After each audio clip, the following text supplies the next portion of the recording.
और बिहार को 100 रुपया जमा करने पर 58 रुपया मिलता है, तो बिहार कैसे आगे बढ़ेगा महोदय? हम चाहे बिहार को विशेष राज्य का दर्जा देकर उसे आगे बढ़ाने का काम किया जाए। बहुत बहुत धन्यवाद। बहुत बहुत धन्यवाद सभापति महोदय, आपने मुझे इस अवसर बोलने का मौका दिया।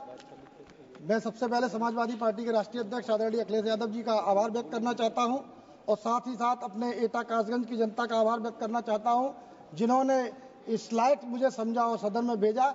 आज मैं वित्त विधेयक पर अपनी राय रखूंगा और ये राय किसान और आम जन से संबंधित है।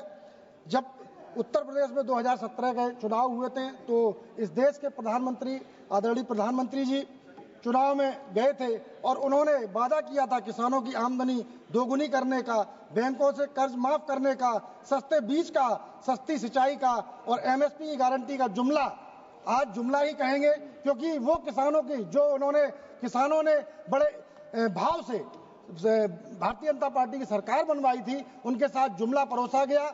जबकि उस जुमले के एवज में उनको उत्तर प्रदेश में सत्ता तो ले ली, लेकिन उत्तर प्रदेश के किसानों के लिए इनमें से एक भी कार्य पूरा नहीं किया, किसानों को कोई राहत नहीं दी। उल्टा किसानों के संयंत्र, ट्रैक्टर और हार्वेस्टर पर 12% टैक्स, गुणवत्ता वाले बीजों पर 5% टैक्स, खाद की बोरियों पर 1350 रुपए की बोरी, उसके बावजूद डीएपी की कमी और सूक्ष्म सिंचाई पर 18% टैक्स से किसानों की चिंता बढ़ा दी।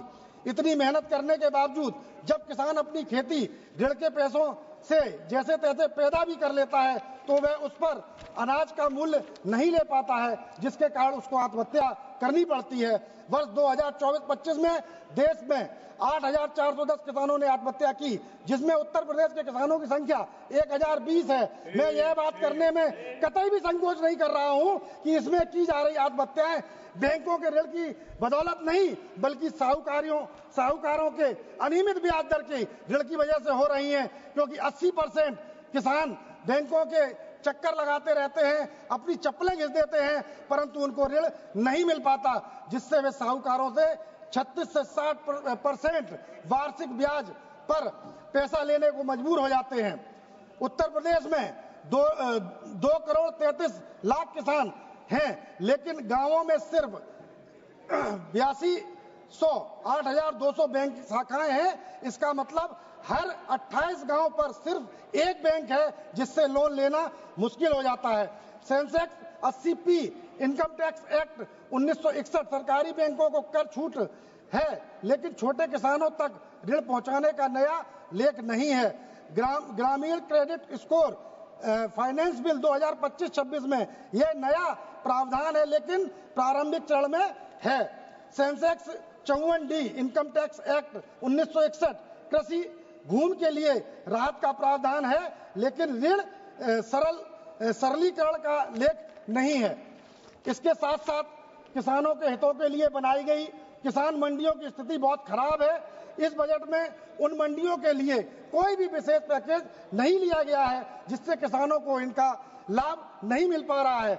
मेरे संसदीय क्षेत्र एटा कासगंज में चकोरी और तंबाकू की खेती बड़े पैमाने पर होती है। यह किसान भी उन्हीं समस्याओं से जूझ रहे हैं। मैं सरकार से मांग करता हूं कि हमारे यहाँ के किसानों को सहूलियत देने के लिए यहाँ पर एक चकोरी और तंबाकू का कोई बड़ा सरकारी खरीद केंद्र स्थापित किया जाए और वहीं आमला में स्थित इफ्को की फैक्ट्री है, जो हर वर्ष डीएपी की कमी के कारण किल्लत होती है, उसका एक कारखाना वहां खोला जाए, जिससे क्षेत्रीय किसानों को डीएपी की किल्लत का सामना न करना पड़े।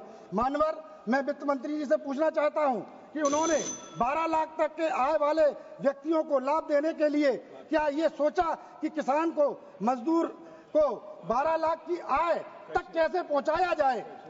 कैसे होगी उनकी आय 12 लाख तक?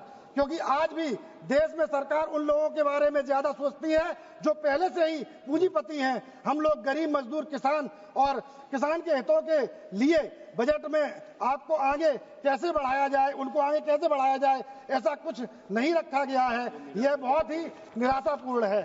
मान्यवर, नगर पालिकाओं में, नगर पंचायतों में और महानगरों में मनमाने तरीके से टैक्स वसूला जा रहा है, जिसकी कोई सीमा या निर्धारण नहीं है। ऐसे लोगों से आम जन लोग, ऐसे टैक्स से आम जन लोग बहुत परेशान हैं। इससे राहत देने के लिए कोई सुझाव रखा जाए सरकार, जिससे आम लोगों को सुझाव मिले, टैक्स के बोझ से निजात मिले।